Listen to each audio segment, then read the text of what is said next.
Cake প্রসাদ ready করেছি আমার গেস্টদের পাওয়ানোর জন্য। তো চলো তাদের সঙ্গে কথা বলে দেখে নিই। কৃষ্ণ, আমি কলকাতায় থাকি, তোমরা সবাই জানো যারা আমার চ্যানেলে আছো, যারা আমাকে দেখছো। তো কলকাতা থেকেই আমাদের পাড়ার থেকে আমাদের কিছু গেস্ট এসছে, মানে পাড়ার প্রতিবেশী কিছু গেস্ট এসছে মায়াপুরে বেড়াতে। তো আমি তাদের গাইড করে দিয়েছিলাম, এখন তারা মায়াপুরে আমার ফ্ল্যাটে এসছে।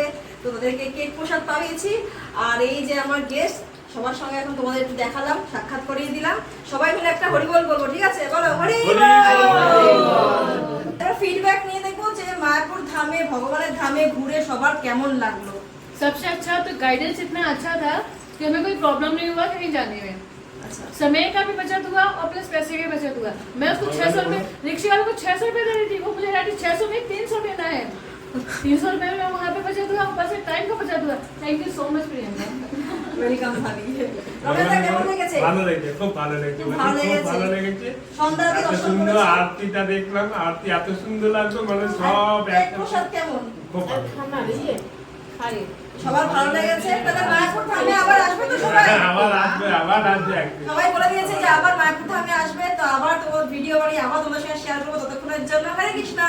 হরে কৃষ্ণ। শ্রী মায়াপুর ধাম কি জয়।